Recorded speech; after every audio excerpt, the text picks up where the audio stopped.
Fala galera pop, é de Persona falando, o Cine Retrô tá chegando de volta aqui no Pop Verso. Hoje ele vai estar nos levando lá para os anos 90, mais precisamente para o ano de 1995, onde era lançado ali o 9º filme da filmografia do grande Spike Lee. Preparem-se para a realidade nua e crua da periferia de Nova York dos anos 90. O filme de hoje é Irmãos de Sangue. Solta a vinheta.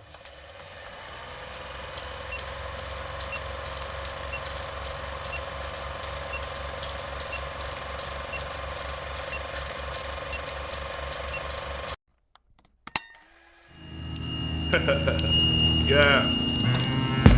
Now block, kids.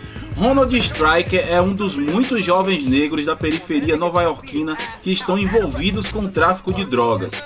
Disposto a qualquer coisa para subir na hierarquia criminosa da qual faz parte, Striker recebe uma tarefa que serviria como um teste: assassinar Daryl, gerente de um ponto de tráfico que não estava agradando Rodney, o grande líder do tráfico da região. Só que as coisas não saem exatamente como ele planejou.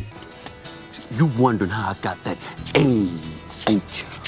Irmãos de Sangue é um panorama real da situação que a periferia de Nova York atravessava naquela época, mas que infelizmente pode representar muito bem a realidade de qualquer outra metrópole, já que os problemas apresentados aqui não seriam exclusividades nova-iorquinas: tráfico de drogas, violência, corrupção, a propagação da AIDS, a chegada e a ação destrutiva do crack, enfim, uma situação caótica não muito diferente da que vivemos hoje em dia.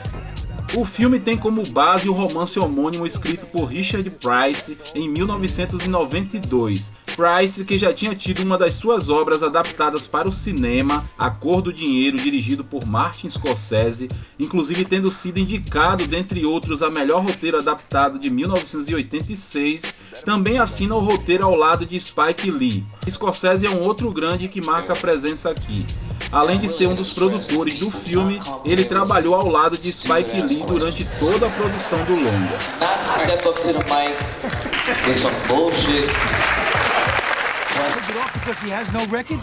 O tema principal da história já foi exaustivamente abordado em diversas outras obras cinematográficas, porém devemos admitir que poucos sabem conduzir temas tão polêmicos, delicados e necessários como Spike Lee. A direção dele é realmente diferenciada. Ele costuma apresentar as situações e os envolvidos de uma forma bastante natural, sem vitimizar ou forçar a barra para que haja uma comoção ou aceitação do que vemos em tela. Bem diferente do que estamos acostumados a ver. Não é preciso nenhum tipo de apelação para compreendermos tudo sobre a situação daquelas pessoas. Tá, mas e aquelas cenas iniciais? O filme já começa com cenas bem impactantes, imagens de negros mortos vitimados pela violência das ruas, closes em perfurações de balas, corpos retorcidos, crânios estourados. Seria sim apelativo se não fosse a pura e absoluta realidade. Strike, o nosso protagonista, é um jovem que nasceu ali mesmo no bairro e, como muitos outros, acabaram sendo seduzidos pelo mundo do tráfico. Strike está aqui como um produto do meio, porém no desenrolar da história vamos percebendo que o filme não coloca absolutamente o meio como um fator determinante para a situação em que Strike e outros personagens estão estabelecidos. Apesar de toda a falta de oportunidade e dificuldades que não só os jovens, mas todos os moradores do bairro enfrentavam, não os tornava tecnicamente vítimas do sistema. Para que isso fique mais claro, vamos analisar rapidamente alguns personagens apresentados na história que, mesmo vivendo na mesma situação, levavam uma vida relativamente digna.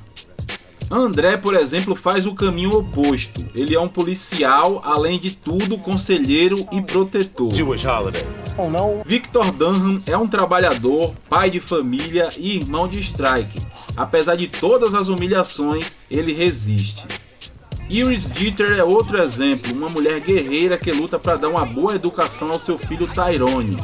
Ela é destemida e despreza todas as práticas daqueles jovens envolvidos no mundo do tráfico.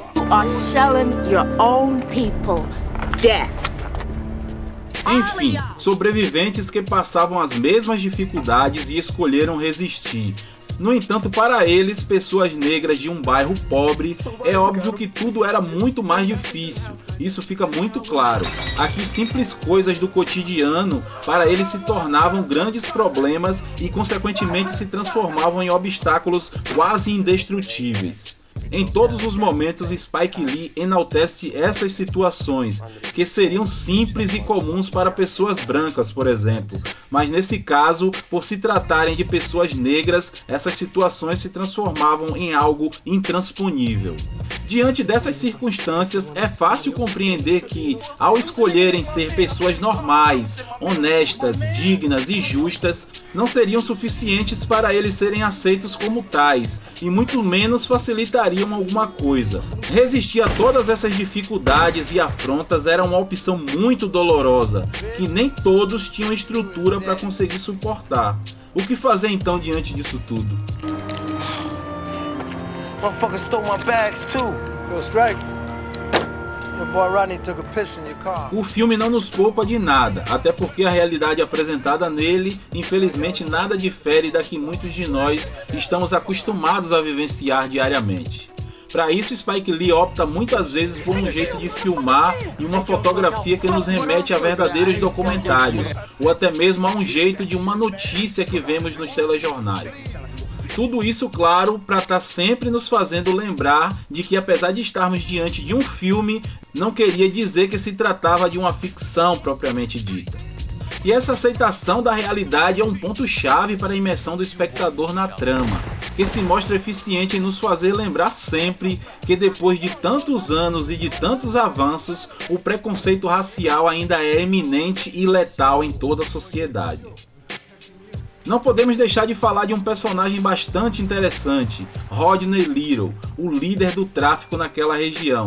Rodney, que aparentemente se apresenta como um cidadão de bem e que cuida do seu povo, nada mais é do que um falso moralista, um aproveitador cruel e arrogante, que não se importa nem um pouco com as crianças, jovens e as famílias que ele próprio destrói através da comercialização das drogas. I'm gonna see you at the store, alright? Go ahead.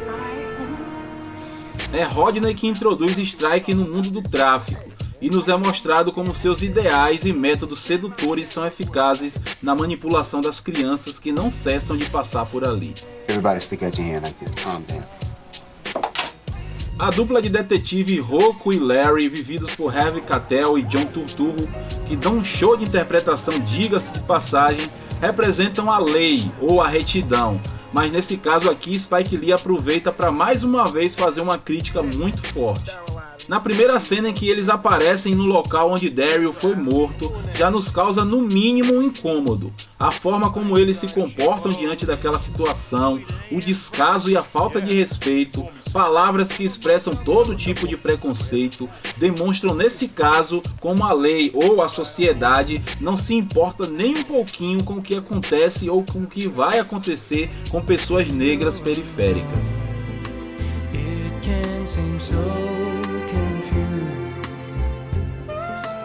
Outro fato muito interessante são as aparições de Spike Lee. Ele surge em dois momentos no filme. Na cena do primeiro assassinato, inclusive tendo até um diálogo com o detetive Rocco, e no ato final em mais um cenário de homicídio, numa cena bem semelhante à primeira. Talvez sua figura apareça ali como um símbolo de esperança, mostrando que aquela também já foi sua realidade e que ele é testemunha de toda a violência e desigualdade. Alguém que viveu e venceu para contar a história. Seria até um final positivo, tendo em vista o que Spike Lee se tornou hoje em dia. Old house! Charlie Wachtell, David Rabinowitz, and Kevin Wilmot, and Spike Lee!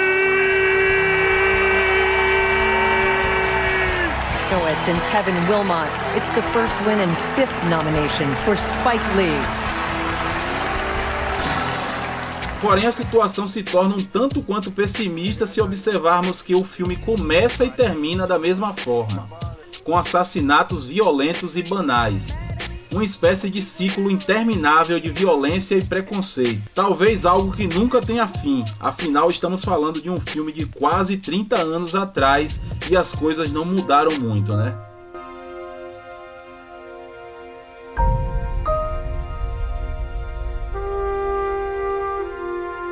pessoal, é isso aí, esperamos que tenham gostado de mais esse Cine Retrô. Lembrando a vocês que vocês podem deixar aqui nos comentários sugestões para os próximos episódios, e eu já quero agradecer uma galera que deixou sugestões aí, e a gente já tá providenciando isso para os próximos capítulos aqui. Não se esquece, galera, de deixar o like, de se inscrever no canal, de compartilhar com os amigos. Segue a gente também nas nossas redes sociais, TikTok e Instagram, pois temos conteúdos publicados diariamente pela nossa equipe que não para. Nós também temos lives aqui todas as segundas-feiras ao vivo aqui no YouTube, gente. Fiquem ligados, ative o sininho aí para receber as notificações. Muito obrigado por ter nos acompanhado até aqui e até a próxima, se Deus quiser.